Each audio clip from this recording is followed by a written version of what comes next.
지금 우리가 가지고 있는 찬송가, 그리고 또 우리가 그 전에 사용했던 통일 찬송가를 보면 모두 1장이 어떤 찬양으로 되어 있냐면 만복의 근원 하나님이라고 하는 찬양이 제 1장에 위치해 있습니다. 그런데 그것보다 훨씬 오래된 우리 한국교회 초대 찬송가를 보면 우리가 조금 전에 불렀던 찬송가 8장 거룩 거룩 거룩 전능하신 주님이라고 하는 이 찬송가가 제 1장에 위치되어 있었습니다. 이 찬송가의 가사는 영국 성공회의 목사님이었던 레지널드 히버라고 하는 사람이 쓴 시입니다. 그런 1823년에 영국 성공회의 인도 교구를 맡아서 인도로 떠납니다. 그러다가 아주 젊은 나이 43살에 세상을 떠났습니다. 어느 무더운 여름에 예배를 마치고 물속에 들어갔는데 그만 심장마비로 세상을 떠났어요. 이분이 돌아가시고 난 뒤에 이분의 아내가 그의 유품을 정리하다가 남편이 쓴 꽤 많은 시들을 발견을 했습니다. 그래서 그 시들을 모아서 한 권의 책으로 만듭니다. 그리고 나서 시간이 많이 흘렀어요. 1861년이 되었습니다. 성공회에서는 성삼위일체 주일이라고 하는 매우 중요한 절기가 있습니다. 부활절이 지나고 나서 50일째 되는 날이 주일이거든요. 항상. 그래서 부활절이 지나고 나서 50일째 되는 그 주일을 가리켜서 성공회에서는 성삼위일체 주일로 그렇게 지킵니다. 카톨릭에서도 그렇게 지키고 있고요. 그렇게 지켜요. 우리 개신교에서는 그 기간을 가리켜서 장로교 같은 데에서는 성령 강림 주일 이렇게 지키죠. 아무튼 이 성삼위일체 주일날 당대의 유명한 작곡가였던 존 다이크스라고 하는 분이 어떤 찬양으로 하나님 앞에 영광을 드릴까를 고민을 하기 시작을 했습니다. 그러다가 자기 옆에 있는 시집에서 이 시를 발견했어요.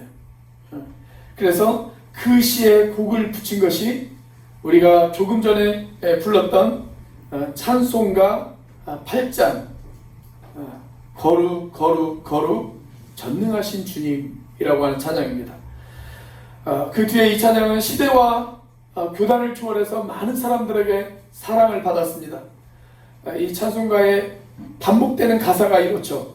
거룩 거룩 거룩 전능하신 주님 성삼위일체 우리 주로다. 그런데 이 찬송가의 가사는 이사야 6장과 또 신약성경 요한계시록 4장의 내용을 합쳐서 만든 그런 찬송가의 가사입니다. 이사야서 6장을 보면 우시야 왕이 죽던 해에 궁중 선지자였던 이사야가 어느 날 환상을 보죠. 근데 환상 가운데 천사들이 하나님을 찬양하기 시작합니다. 그 천사들이 하나님을 찬양했던 내용, 그 내용이 이렇습니다. 거룩하다 거룩하다 거룩하다 만군의 여호와여 그의 영광이 온 땅에 충만하도다. 이런 찬양을 천사들이 드리죠. 한편 요한계시록으로 넘어가 보면 사도 요한이 반모라고 하는 섬에 유배가 되어집니다. 주일날 이 요한이 그 반모섬에서 하나님 앞에 예배를 드리다가 하늘에서 드려지는 거룩한 예배의 모습이 환상 가운데 보이기 시작합니다. 그때 천사들이 밤낮 쉬지 않고 불렀던 찬양, 그 찬양의 가사가 이래요. 거룩하다 거룩하다 거룩하다 주 하나님 곧 전능하신 이여 전에도 계셨고 이제도 계시고 장차 오실 이시라. 이렇게 성경은 우리의 예배의 대상이 되어지는 하나님이 거룩하신 분이라고 그렇게 저와 여러분들에게 말씀하고 있습니다. 그런데 오늘 우리가 읽은 데살로니가전서 5장의 말씀을 보면 바울은 그 거룩하신 하나님에게 우리의 거룩을 위해서 기도해야 한다고 그렇게 이야기하고 있습니다. 자, 그렇다면 우리는 왜 우리의 거룩함을 위해서 기도해야 할까요? 첫째, 하나님께서 우리의 거룩함을 원하시기 때문에 그렇습니다. 자, 오늘 보면은 데살로니가전서 5장이지만 그것보다 한 장 앞서서 데살로니가전서 4장을 보시면 바울이 데살로니가 성도들에게 거룩함의 중요성에 대해서 강조하면서 이런 이야기를 합니다. 자, 데살로니가전서 4장 3절의 말씀을 같이 한번 읽어보도록 하겠습니다. 시작. 하나님의 뜻은 이것이니 너희의 거룩함이라. 하나님의 뜻이 뭐라고요? 저와 여러분이 거룩해지는 것, 그것이 하나님의 뜻이다 라는 것입니다. 여러분, 우리가 성경을 읽다가 너희를 향한 하나님의 뜻이 이것이다 라고 명확하게 이야기하는 구절들이 그렇게 많이 있지는 않습니다. 그래서 이런 구절들이 발견되어지거든 이것은 매우 중요한 것을 이야기하고 있다는 것을 우리가 알아야 합니다. 자, 예를 들어 요한복음 6장 40절 말씀을 보면 예수님께서 이런 이야기를 하십니다. 자, 같이 한번 읽어보겠습니다. 시작. 내 아버지의 뜻은 아들을 보고 믿는 자마다 영생을 얻는 이것이니 마지막 날에 내가 이를 다시 살리리라 하시니라. 여기 아버지 되신 우리 하나님의 뜻이 무엇이라고요? 예수를 보고 믿는 자마다 영생을 얻는 것이다. 다시 말하면 예수 믿고 구원받는 것이 하나님의 뜻이다 라는 거예요. 그것은 우리를 향한 하나님의 절대적인 기대이고 가장 중요하게 하나님께서 원하시는 소망이시기도 하십니다. 여러분, 하나님께서 그 어떤 것보다 가장 소중하게 생각하는 것, 그 어떤 것보다 가장 귀하게 생각하는 것, 그것이 뭐냐면 우리가 예수 믿고 구원받아 하나님의 자녀가 되어지는 것입니다. 그걸 하나님이 가장 중요하게 생각해요. 자, 그런데 우리가 구원받아 하나님의 자녀가 되어지는 것과 거의 비슷한 수준으로 기대하시는 것이 오늘 본문에 등장하는 말씀입니다. 그게 뭐예요? 우리의 거룩함입니다. 우리의 거룩함. 하나님의 뜻은 이것이니 그 다음에 뭐라고 했어요? 너희의 거룩함이라. 너희의 거룩함이라. 그러니까 저와 여러분이 예수 믿고 구원받는 것만큼 중요한 것, 그게 뭐냐면 우리의 거룩함이에요. 거룩함. 그러니까 사실 우리가 예수님을 우리의 인생의 구주와 주님으로 영접하는 순간 우리의 구원은 이미 이루어졌습니다. 믿으십니까? 네. 그런데 우리가 구원받은 그 순간부터 우리가 평생에 걸쳐서 해야 할 숙제를 하나 받았습니다. 여러분, 그 숙제가 뭘까요? 그것은 우리의 거룩함을 이루어가는 숙제입니다. 이것을 신학적으로는 성화라고 그렇게 이야기를 합니다. 쉽게 말하면 나를 구원하신 그 예수님을 내가 평생에 걸쳐서 닮아가는 과정, 그것이 성화라고 할 수가 있죠. 저와 여러분들이 그 숙제를 받았어요. 그 숙제를 받았습니다. 자, 오늘 우리가 함께 읽은 24절 말씀을 보시면 바울이 이런 이야기를 합니다. 자, 24절 말씀 같이 한번 읽어보겠습니다. 시작. 너희를 부르시는 이는 미쁘시니 그가 또한 이루시리라. 자, 신실하신 주님이 저와 여러분들을 부르셨어요. 그분이 저와 여러분들을 부르셨을 때 뭔가 기대하시는 것이 있으니까 저와 여러분들을 부르시지 않았겠습니까? 그러니까 저와 여러분이 예수 믿게 되어진 것, 그것이 우연이 아니란 말이죠. 그건 하나님의 어떤 기대가 있어요. 하나님의 어떤 소원이 있어요. 저와 여러분을 향한 하나님의 어떤 뜻이 있어요. 그 기대, 그 소원, 그 뜻, 그게 과연 무엇일까요? 자, 오늘 본문 말씀과 거의 비슷한 이야기를 사도 베드로도 베드로 전서에서 이야기하고 있습니다.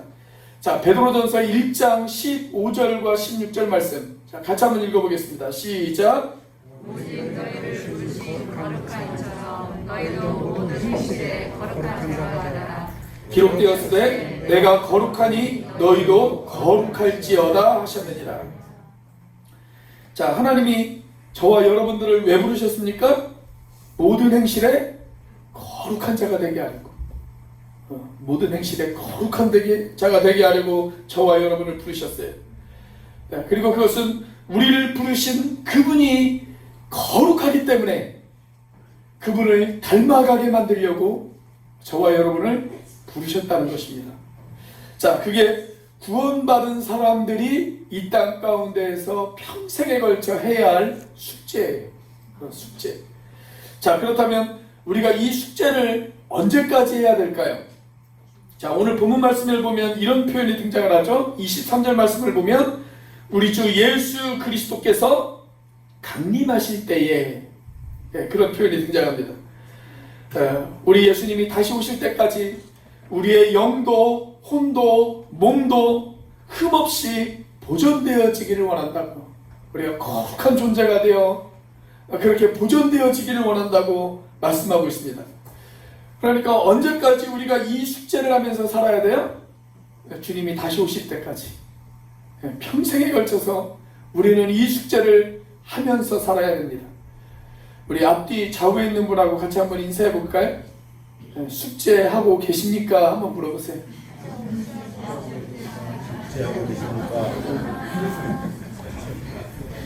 그럼 우리가 신앙생활을 하다 보면 어떤 때는 이 숙제를 참 잘해요. 참 잘해요. 그래서 주님을 닮기 위해서 애쓰고 노력하고 그렇게 살아갈 때도 있습니다. 그런데 또 어떤 때는 주님을 향한 시선을 잃어버리고 믿음이 흔들리고 거룩함과는 전혀 상관이 없는 부끄러운 모습을 보이면서 살아갈 때도 있습니다. 있어요. 그런데 그렇게 넘어질 때, 그렇게 쓰러질 때, 실패할 때 다시 일어설 줄 알아야 돼요. 다시 일어서서 옷에 묻은 먼지를 줄줄 털어버리고 거룩한 성화의 길을 우리가 다시 걸어갈 수 있어야 합니다. 그리고 마침내 주님 앞에 서게 되어지는 것, 내 모든 숙제를 다 마무리하고 주님 앞에 서게 되어지는 것, 그것이 하나님께서 저와 여러분들 앞에 기대하는 소원이라는 거예요. 하나님께서 우리에게 기대하시는 것이다. 그래서 저와 여러분이 이것을 위해서 기도해야 한다는 것입니다. 저와 여러분들에게 여러 가지의 기도 제목들이 있을 수 있죠.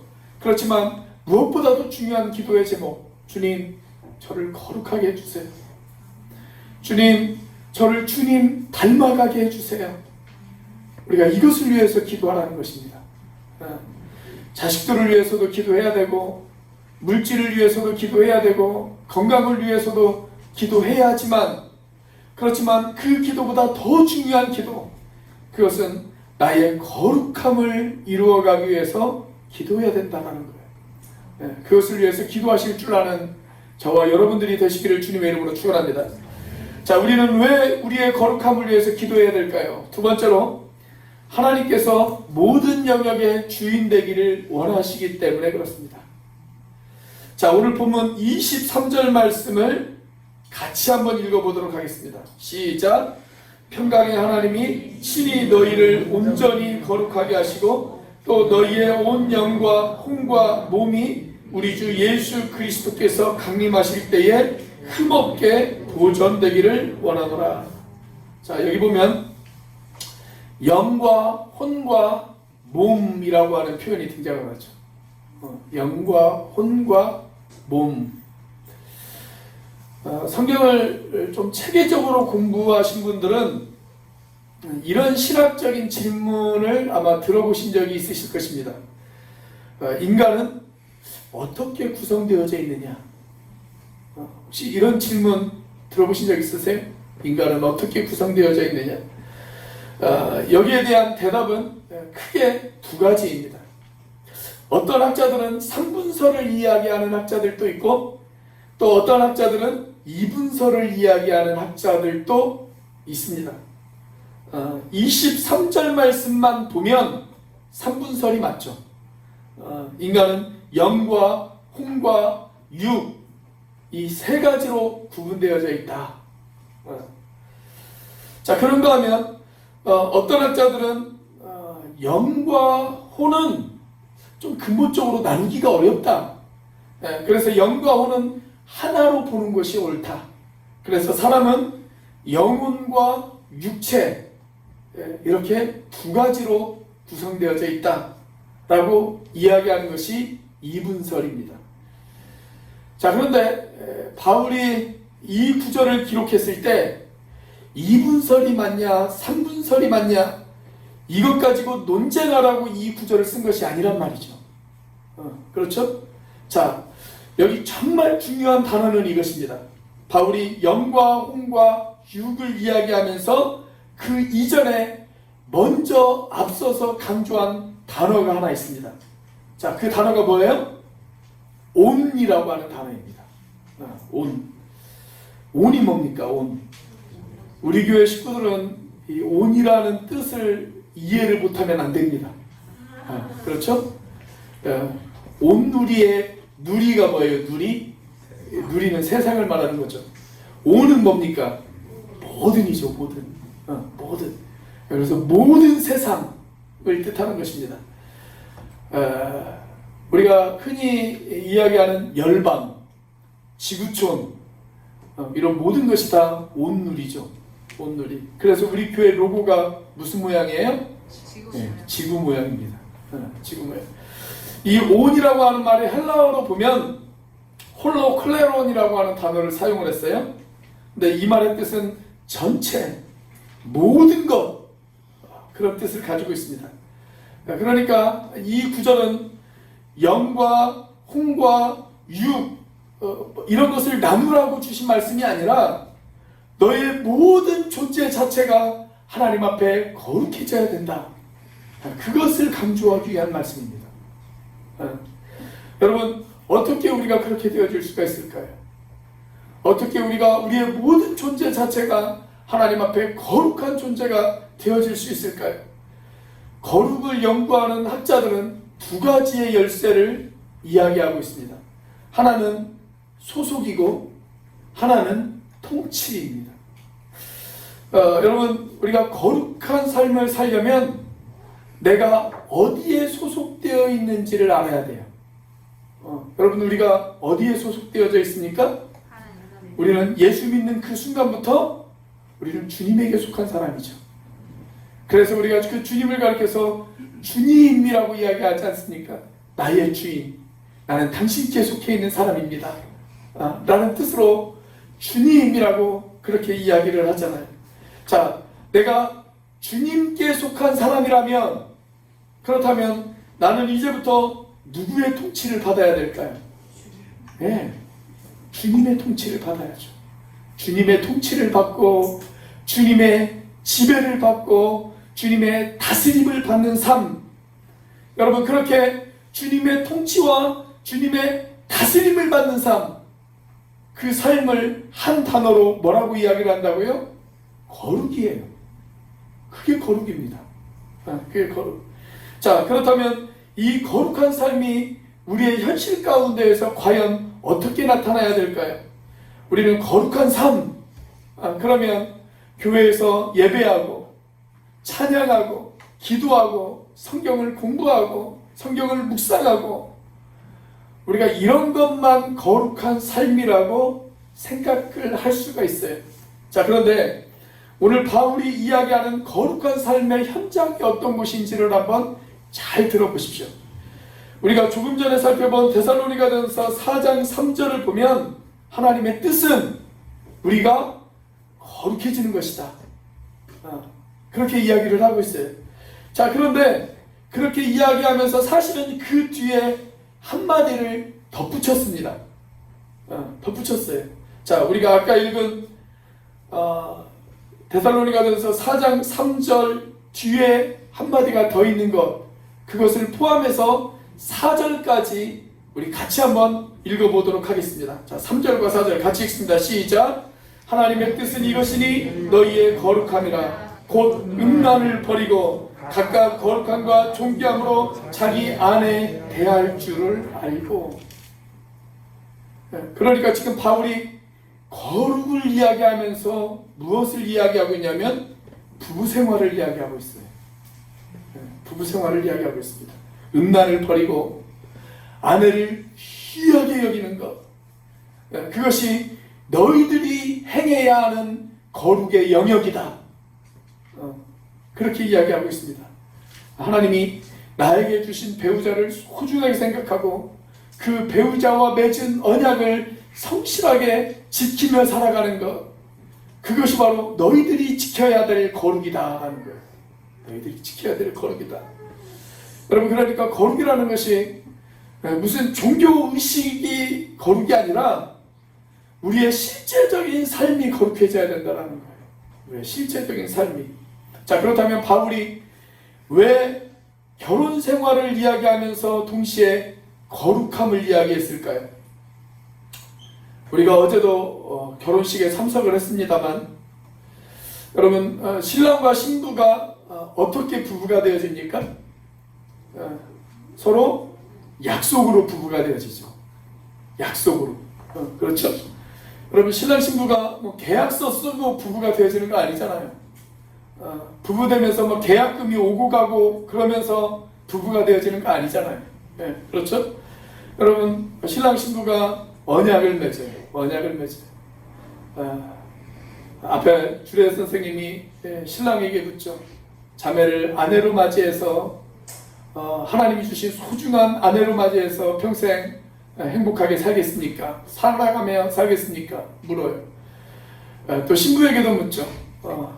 이 형제를 당신의 남편으로 맞이해서 평생 아름답고 행복하게 그렇게 살아가겠습니까? 묻지 않습니까? 그리고 그 물음 앞에 두 사람이 대답을 해요. 아멘 하고 대답을 해요. 여러분, 그렇게 신랑 신부가 서로 말로 약속을 하잖아요. 그 약속으로 부부가 되어지는 거예요. 부부가 되어지는 거예요. 그게 언약이죠, 언약. 여러분, 그래서 언약은 가장 신뢰하는 사람들끼리만 할 수 있는 최고 수준의 약속이 바로 언약입니다. 계약서 쓰고 돈 왔다 갔다 하고 그건 그 사람을 별로 신뢰하지 못하기 때문에 계약서를 쓰는 거예요. 그런데 내가 가장 신뢰하는 사람, 가장 믿을 수 있는 사람에게는 언약으로 약속을 주고받죠. 언약으로. 그러면 그 약속을 지켜야죠. 여러분, 그런데 성경에 등장하는 우리 하나님은 어떤 하나님이시냐면 언약의 하나님이시라고 이야기하고 있습니다. 언약의 하나님. 우리가 예수님을 믿는 그 순간 나와 하나님 사이에는 언약의 관계가 형성이 되어집니다. 그분이 나의 주님이 되시고 나는 그분의 백성이 되어지는 거예요. 언약 관계가 형성이 되어지는 거예요. 자, 우리는 그리고 또 날마다 그분의 언약의 말씀을 대합니다. 구약과 신약, 날마다 그분의 언약의 말씀을 대해요. 그리고 하나님은 그 언약을 매우 소중하게 생각하십니다. 그래서 내가 하나님의 백성이 되어 내 모든 삶의 영역에서 하나님, 주님의 지배를 받고 주님의 통치를 받는 그러한 삶을 살겠습니다 라고 약속한 것을 지키며 살아가는 것, 그것이 뭐예요? 그게 거룩이에요. 그게 거룩. 하나님과 약속을 지키며 살아가는 것, 그게 거룩이에요. 신랑과 신부가 부부관계가 자신들이 서로 한 약속을 지키며 살아가는 것처럼 하나님과 나 사이에 맺은 그 언약을 지키며 살아가는 것, 그것이 바로 거룩한 삶이라는 거예요. 거룩한 삶. 네. 그런데 우리가 어떤 영역에서는 그분의 통치받는 것을 때때로 거절할 때가 있어요. 주님, 하나님, 내 모든 삶의 영역 가운데 내가 주님의 통치를 받겠습니다. 그런데 주님, 내 지갑만큼은 노터치. 하나님, 그건 건드리지 마세요. 하나님, 내가 내 모든 삶의 영역에서 하나님의 통치를 받겠습니다. 그러나 내 자녀만큼은 노터치입니다. 내 방법대로 키우겠습니다. 여러분, 그것은 언약이 깨진 것이고 그것은 거룩하지 못한 것입니다.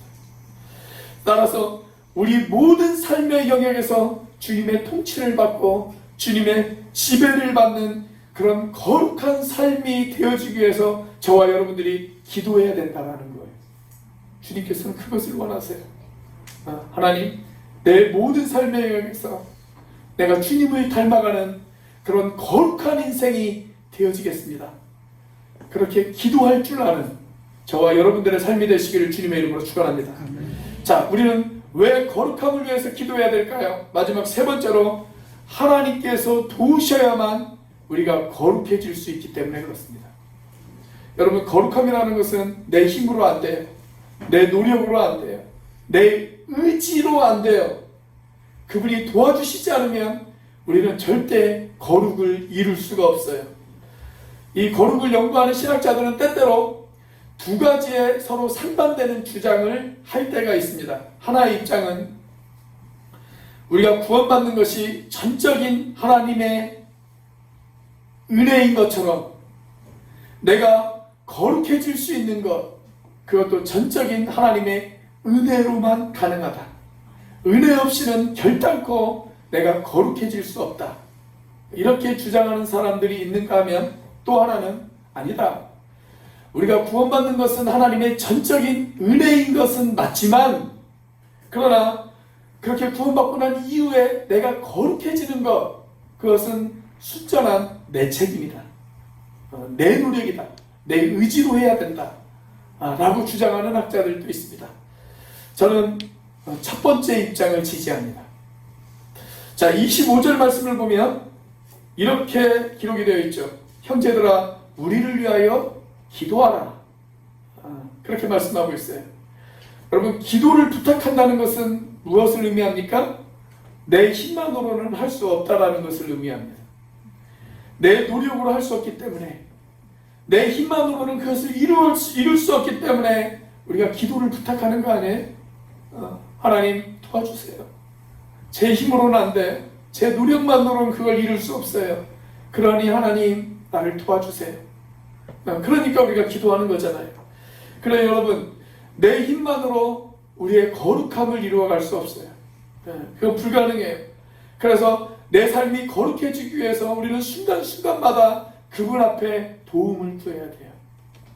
그러면 하나님께서 때때로 아주 예상치 못한 순간에, 그리고 때때로는 아주 사소한 일에 저와 여러분들을 거룩으로 초대할 때가 있어요. 자, 11월 우리 교회 추천도서가 일상영성이라고 하는 책입니다. 이 책의 저자는 게리 토마스라고 하는 분입니다. 이 책을 보니까 이분이 아주 평범하지만 의미 있는 이야기 하나를 해요. 한 번은 이분이 미국 서부에서 동부로 갈 일이 있었습니다. 그래서 비행기를 타고 서부에서 동부로 날아가려고 그렇게 비행기 티켓을 예매를 했어요. 미국은 땅덩어리가 워낙 넓으니까 그냥 서부에서 동부, 이쪽 끝에서 이쪽 끝까지 가는 데만 해도 비행기로 4시간 이상을 날아가야 돼요. 4시간 이상. 여러분, 비행기에서 4시간 동안 있는다고 한번 생각을 해보세요. 얼마나 지루해요. 그죠? 그래서 이분이 그 비행기 안에서 책도 읽고 글도 쓰고 그래야 되겠다라고 생각을 하고 준비를 단단히 하고 공항으로 갔어요. 그래서 비행기 표를 딱 확인을 했는데 3명이 앉는 좌석에 자기가 가운데 자리란 말이죠. 가운데 자리. 여러분, 우리도 비행기 타봐서 알지만 가운데 자리에 앉으면 얼마나 불편합니까? 오늘 이 자리에도 예배당에 딱 오면 다 앉을 때 보면 양쪽 끝에 앉아 계시죠. 양쪽 끝에. 가운데 앉으면 좀 왠지 답답하고 불편하단 말이죠. 답답하고 불편해요. 자, 그래서 이분이 내가 비행기를 탄 다음에 자리가 남으면 내가 다른 자리로 좀 이동을 해서 앉아야 되겠다 라고 생각을 했어요. 자, 그런데 그날따라 비행기가 꽉 찼어요. 꽉 찼어요. 그래서 어쩔 수 없이 자기 자리에 앉았습니다. 조금 있으니까 창가 쪽에 앉아야 되는 사람이 찾아왔어요. 그런데 보니까 머리가 하얀 백발의 할머니예요. 백발의 할머니가 창가 쪽에 앉습니다. 그리고 또 잠시 후에 통로 쪽에 앉아야 될 사람이 다가왔습니다. 그런데 보니까 아주 엄청난 거구의 남자가 이 통로 쪽에 딱 와서 앉더래요. 비행기가 막 이륙을 하고 책을 이렇게 딱 펼쳐서 읽으려고 하는데 옆에 앉은 할머니가 자꾸 자기에게 말을 거는 거예요. 말을 걸어요. 그래서 그냥 적당히 대답해주고 다시 또 책을 펼쳐서 읽으려고 하는데 이 할머니가 계속적으로 대화를 시도하는 거예요. 그러면서 할머니가 이런 이야기를 하더랍니다. 선생님, 미안합니다. 사실은 제가 15년 전에 제 남편이 죽었거든요. 제가 제 남편이 죽고 나서 다른 사람들하고 별로 이야기를 하지 않았습니다. 그런데 오래간만에 제가 이렇게 비행기를 타고 이동을 하다 보니까 갑자기 이야기하고 싶은 생각이 들고, 그래서 제가 대화에 굶주려서 이렇게 선생님을 좀 귀찮게 해드린 것 같네요. 그렇게 이야기를 하는 거예요. 자, 그 이야기를 듣자마자 갑자기 이분 마음속에 성령님의 음성이 들립니다. 성령님께서 이분 마음속에 이렇게 이야기를 하시는 것 같더래요. 얘야, 오늘 네가 이 할머니의 이야기를 경청하도록 내가 오늘 너를 이 자리에 앉게 만든 거야. 그런 음성이 들려요. 그런 음성이. 자, 그래서 지금까지는 그 할머니와 이야기하는 것이 조금 귀찮기도 했고, 그리고 좀 형식적으로 대답하기도 했는데, 그때부터 갑자기 이 사람의 태도가 달라졌어요. 그런 생각이 들자 이 사람의 태도가 달라졌습니다. 그러면서 할머니와 매우 진지하게 할머니의 이야기를 경청하면서 그렇게 들었어요. 그러면서 이 사람이 이런 이야기를 해요. 그 몇 시간 동안 내가 할머니와 대화하면서 갑자기 나의 내면이 깨끗해지고 거룩해지는 느낌이 들었다. 그렇게 이야기를 합니다. 할머니에게 무슨 굉장한 이야기를 들은 것도 아니에요. 그냥 일상의 이야기. 그 일상의 이야기를 그냥 진지하게 들어준 것밖에 없어요. 자, 그런데 그것만으로도 자기의 마음이 거룩해짐을 느꼈다라는 것입니다. 그러면서 이야기하기를 하나님이 나에게 말씀하시는 작고 세미한 음성, 내가 그 음성을 듣고 그 음성 앞에 순종했을 때 내가 걸어야 되는 거룩을 향해서 한 걸음 내딛었다는 것을 나는 깨달았다. 그래서 비행기 안에 샌드위치처럼 끼어앉은 그 자리야말로 하나님께서 나 자신을 거룩하게 만들기 위한 초대의 자리였다는 것을 나는 깨달았다. 그렇게 이야기합니다. 여러분, 거룩은 뭔가 굉장한 사건이 아닙니다. 이렇게 예배의 자리에 나와서 우리가 거룩한 표정을 가지고 거룩한 두 손을 들고 하나님을 찬양하고 예배하는 것, 여러분, 그것만이 거룩이 아니에요. 물론 그것도 거룩일 수 있지만, 그러나 우리가 정말 추구해야 되는 거룩, 그것은 일상의 삶의 자리에서 누군가의 이야기를 경청해주고 누군가의 아픔에 동참해주고 누군가의 마음을 알아주는 것만으로도 여러분, 우리는 하나님의 임재를 경험할 수가 있습니다. 오늘 뜻하지 않은 비보를 들은 그 이태원 유가족들의 그 부모들의 마음을 우리가 헤아려주고 아파해주고 다시는 이 땅에 그런 비극이 없도록 우리가 함께 기도하는 것, 여러분, 그것이 우리의 거룩이 아닐까요? 우리가 일상 가운데에서 하나님께서 나를 거룩하게 만들기 위해서 아주 작은 일, 아주 사소한 일에도 하나님께서 나를 거룩의 자리로 초청하고 계신다는 그 사실을 깨닫고, 여러분, 우리가 그 하나님의 초청에 민감하게 반응할 수 있다면 우리는 매일매일 하나님의 임재하심을 우리들의 삶 속에서 경험하게 되어질 것입니다. 아무쪼록 그 하나님의 임재하심, 그 거룩을 향한 하나님의 초청하심 앞에 여러분들이 민감하게 반응할 수 있는 저와 여러분들이 되시기를 주님의 이름으로 축원합니다. 기도하시겠습니다.